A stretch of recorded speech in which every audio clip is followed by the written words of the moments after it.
Hoje nós vamos fazer o estudo do capítulo 13 do livro de Atos dos Apóstolos. O capítulo 13, ele fala da primeira viagem missionária de Paulo. Paulo empreendeu 3 viagens missionárias e ele tinha projetado uma quarta, chegar até Roma e de lá fazer uma coleta e ir para Espanha. Mas nós planejamos, quem executa é Deus.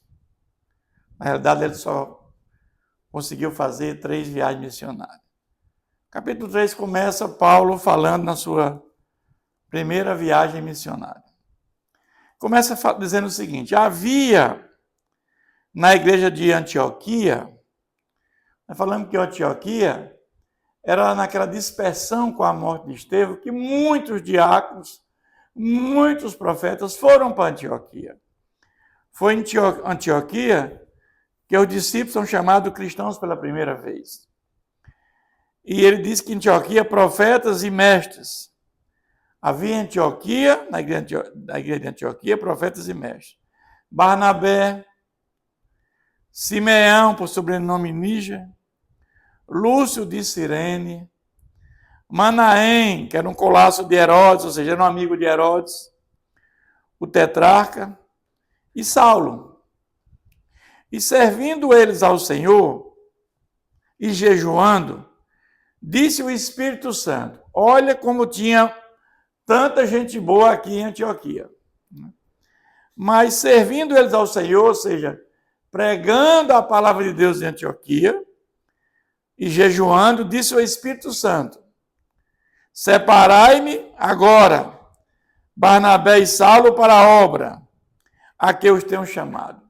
Então, o Espírito Santo, ele faz um chamado para Saulo e Barnabé.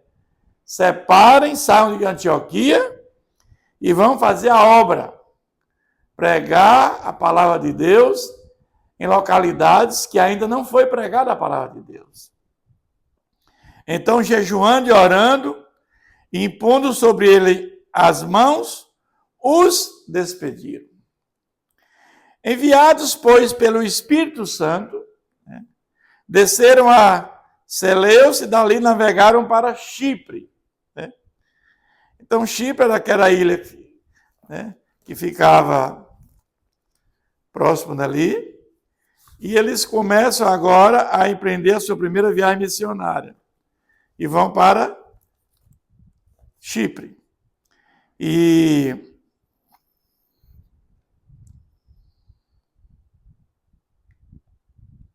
enviados pelo Espírito Santo, desceram a Seleucia e dali navegaram para Chipre. Chegando a Salamina, que era uma localidade ali próximo dali, anunciaram a palavra de Deus nas sinagogas judaicas. Tinham também João Marcos como auxiliar. Então, João Marcos aqui o acompanhava, Barnabé e Paulo, na sua primeira viagem missionária. E, na realidade, João Marcos era primo de Barnabé, eles eram parentes. E Barnabé era de Chipre.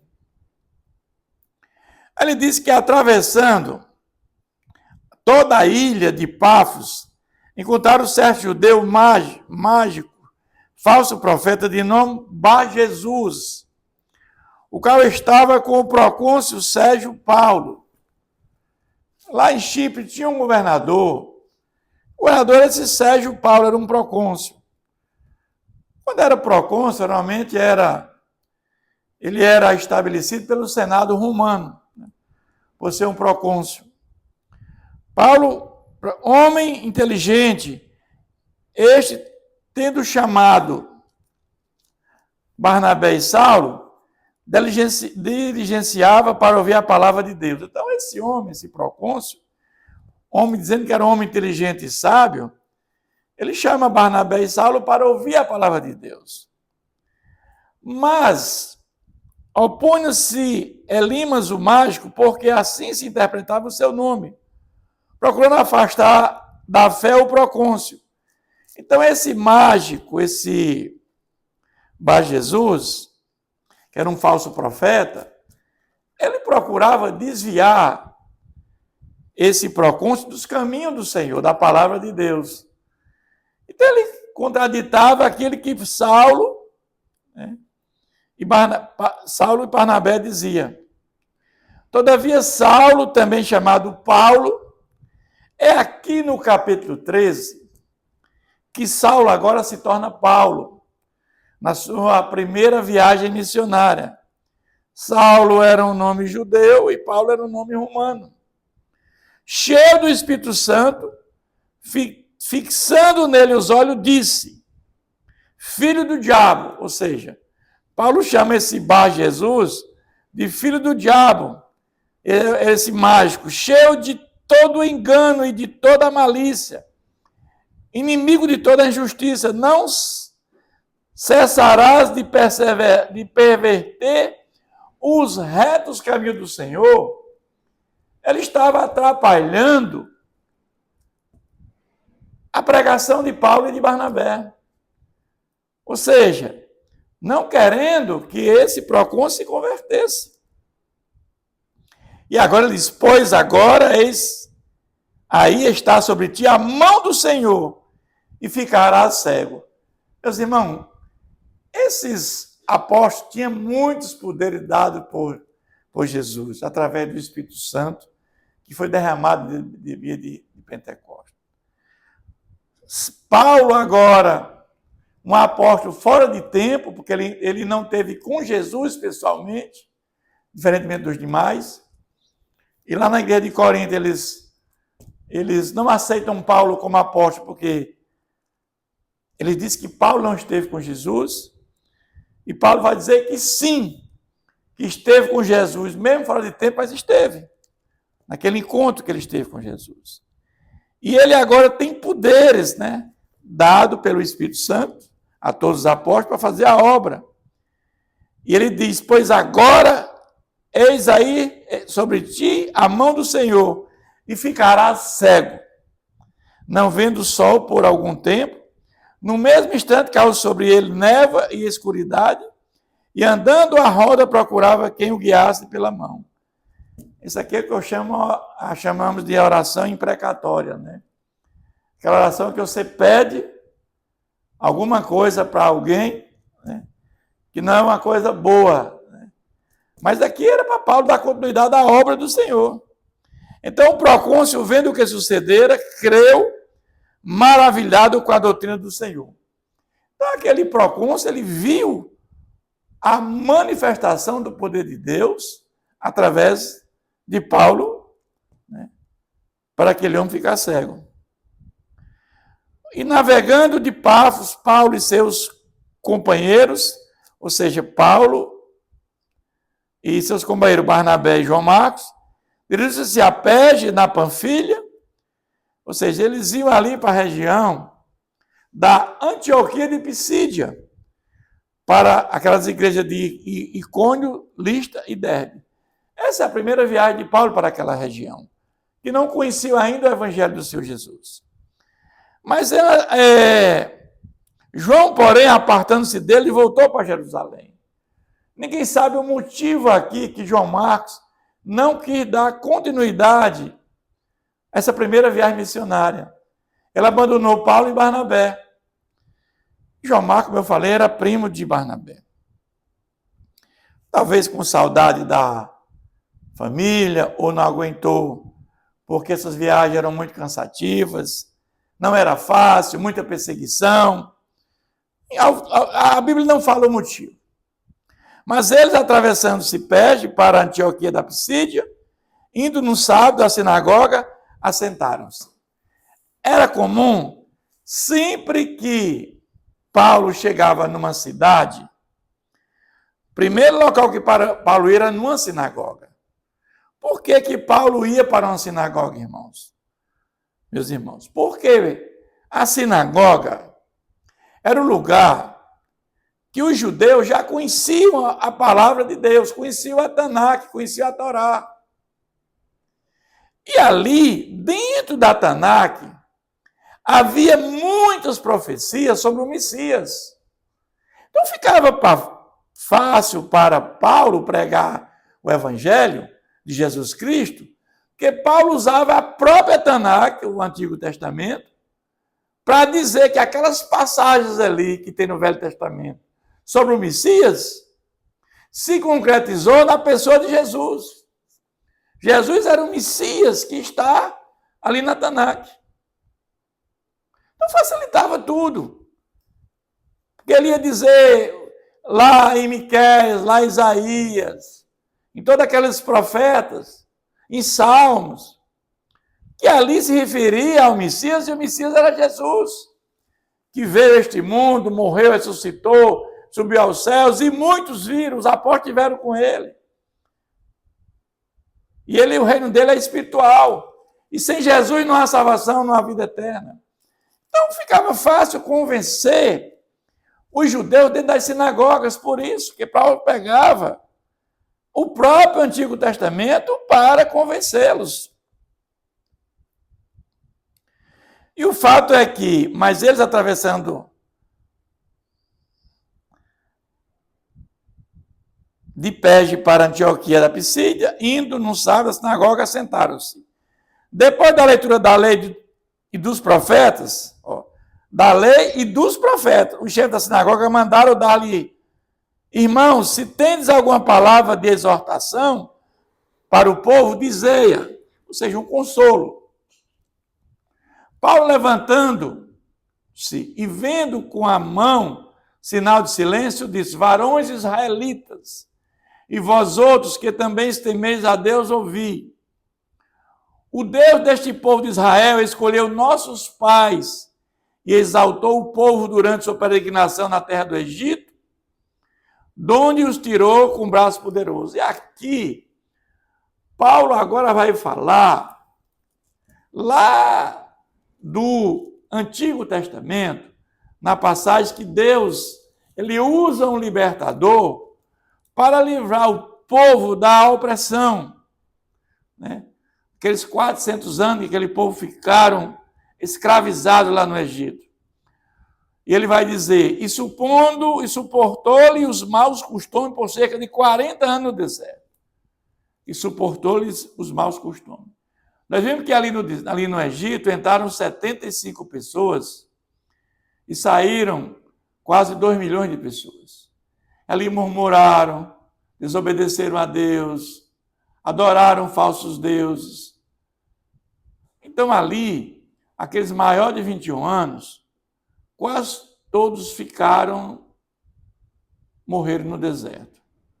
603.550 ficaram no deserto.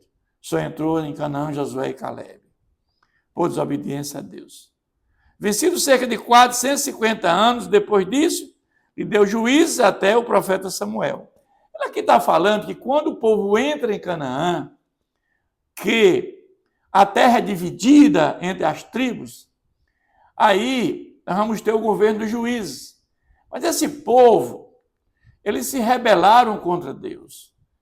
E ali nós vimos que vários povos, cananeus, filisteus, moabitas e tantos outros, eles perseguiram essas tribos. E eles não só se voltavam para Deus naqueles momentos. E quando eles se voltavam para Deus, Deus levantava um libertador que era um juiz. E tivemos ali, ao todo, 17 juízes. Samuel foi um deles, né? Samuel e seus 2 filhos foram os últimos juízes daquele reino de Israel.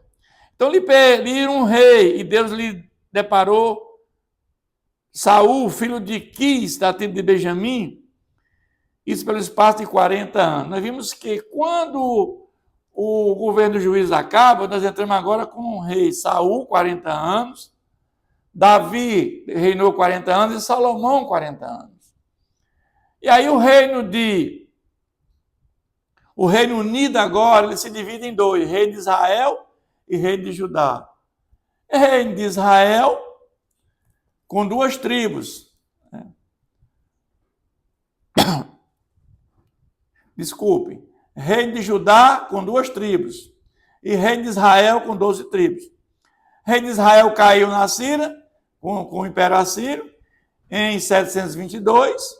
E o reino de Judá caiu com o Império Babilônico, Nabucodonosor, em 586. Então, ele está aqui falando, né, dessa história que aconteceu. Então, e tendo tirado a este, levantou o rei Davi, do qual também dando testemunho, disse: achei Davi, filho de Jessé, homem segundo o meu coração, que fará toda a minha vontade.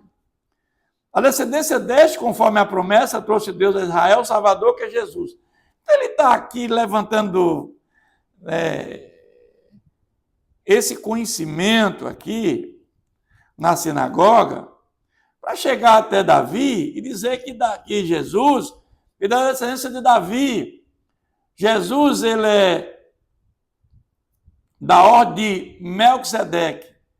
Melquisedeque é como fosse uma teofania. Porque a Bíblia fala que ele era rei de Salém, sacerdote do Rei Altíssimo, que não tem princípio nem fim. Então, vamos entender que ele era como fosse uma teofania, não há a origem dele. Havendo João primeiro pregado a todo o povo de Israel, antes da manifestação dele, batismo de arrependimento. Então, nós sabemos que o último profeta no Antigo Testamento foi Malaquias. E tivemos um período interbíblico, intertestamentário, de 400 anos. Aí aparece João Batista pregando arrependimento, que era o primo de Jesus, para preparar o caminho para que muitos viessem a crer em Jesus.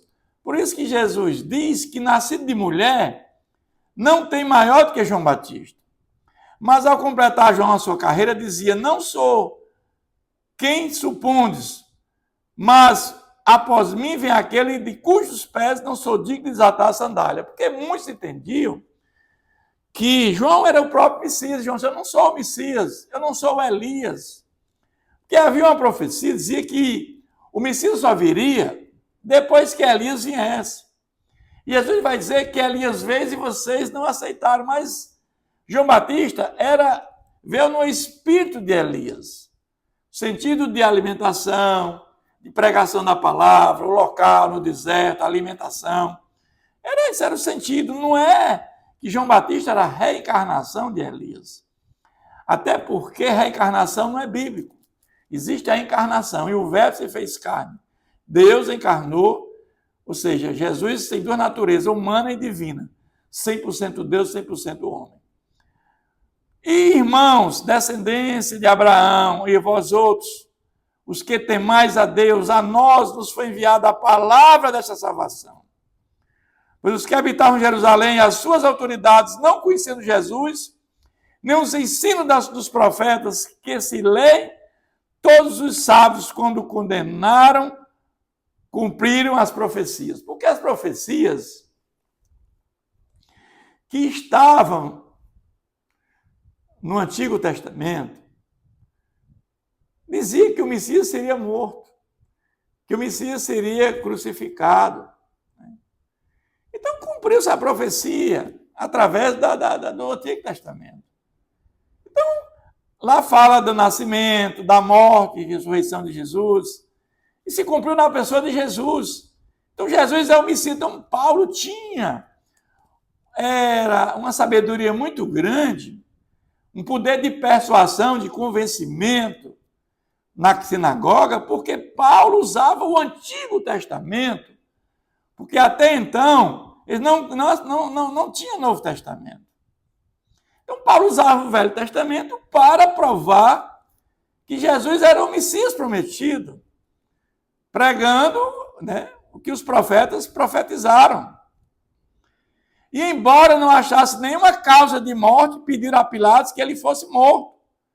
Depois de cumprir tudo que a respeito dele estava escrito, tirando do madeiro, puseram em um túmulo. Tudo isso estava nas profecias.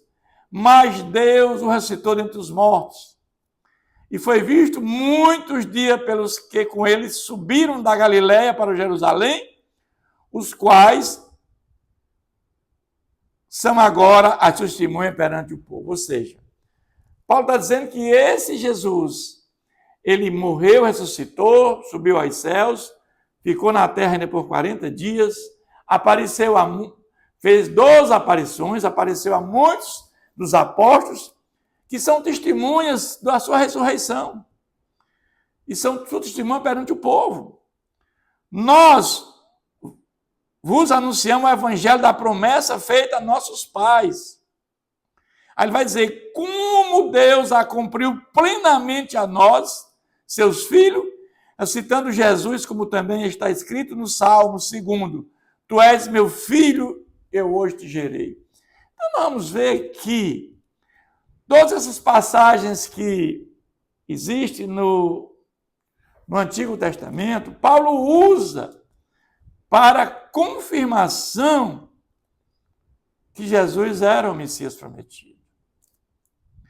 Ele diz, e que Deus ressuscitou dentre os mortos para que jamais voltasse à corrupção, desta maneira eu disse, o mesmo salmo, e cumprirei a vosso favor e santa e fiéis promessa feita a Davi. Por isso também diz o outro salmo, né? Salmo 16, né?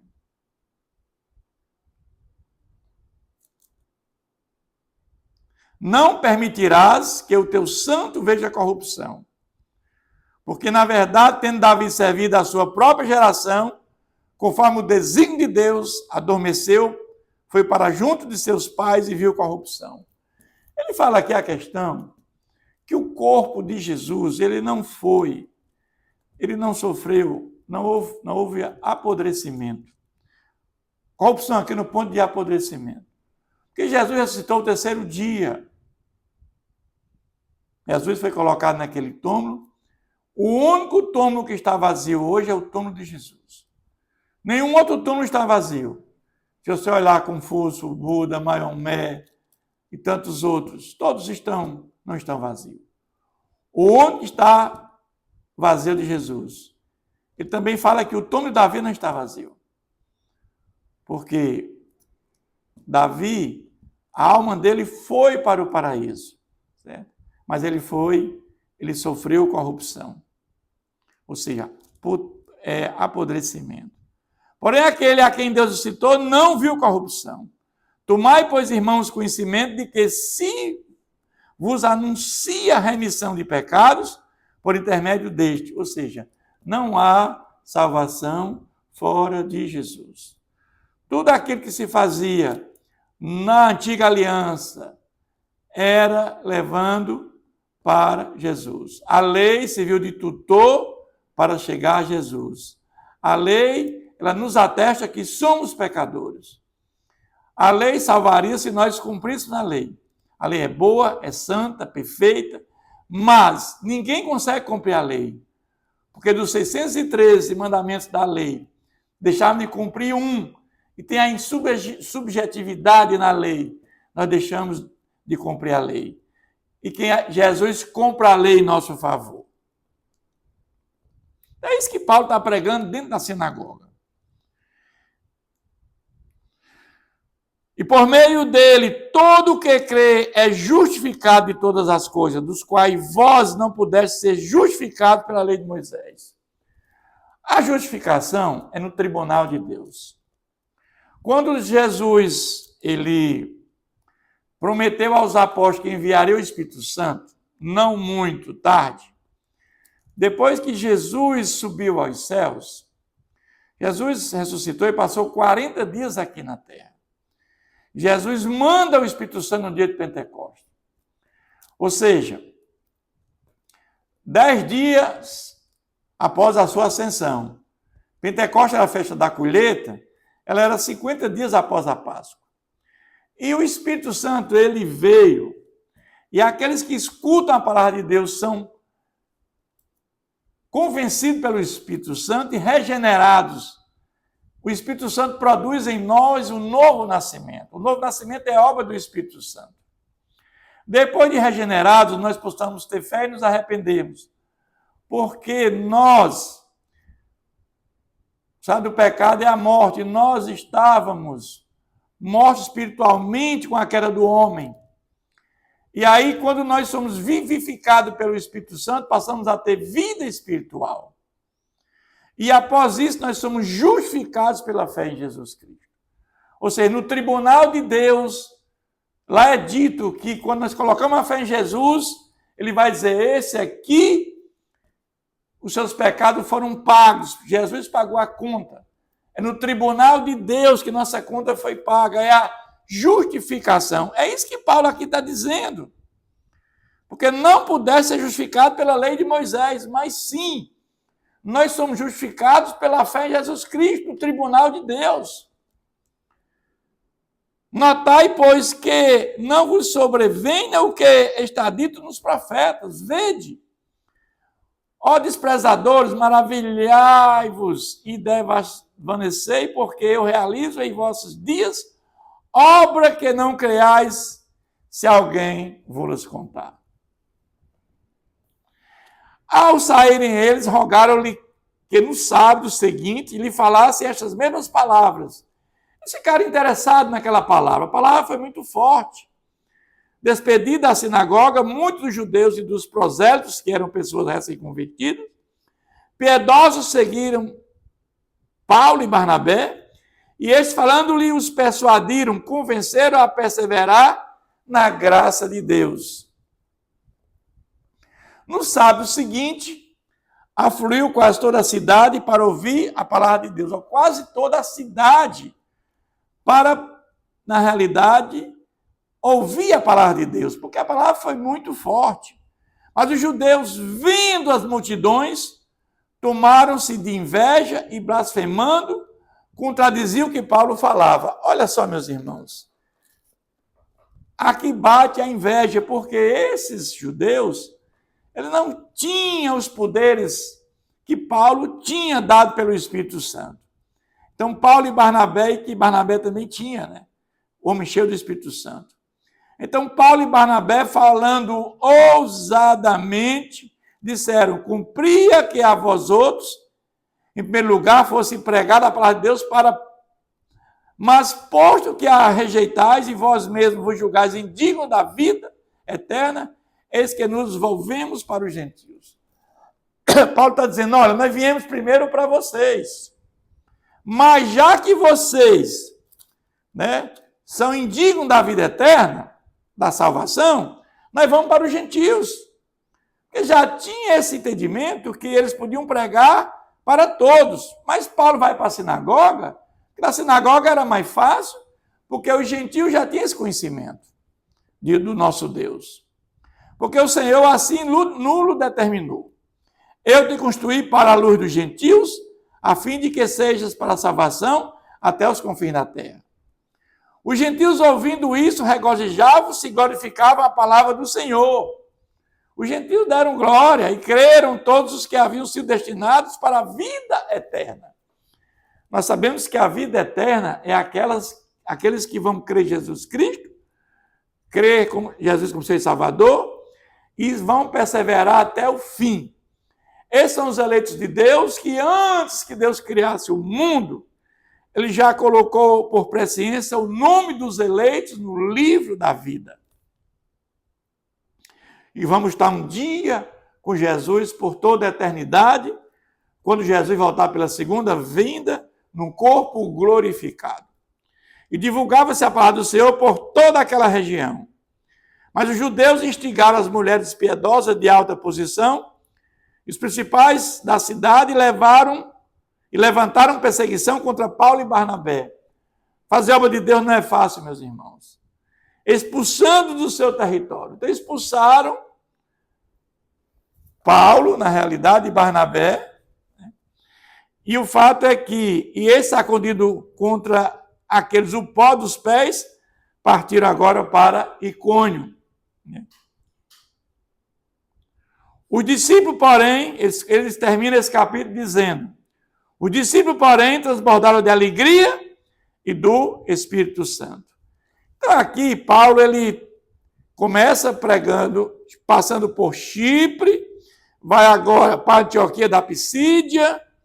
Aqui ele é expulso, ele consegue a conversão de muitos, e no capítulo 14 ele vai dar continuidade à sua primeira viagem missionária.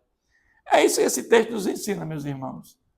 Que Deus continue nos abençoando.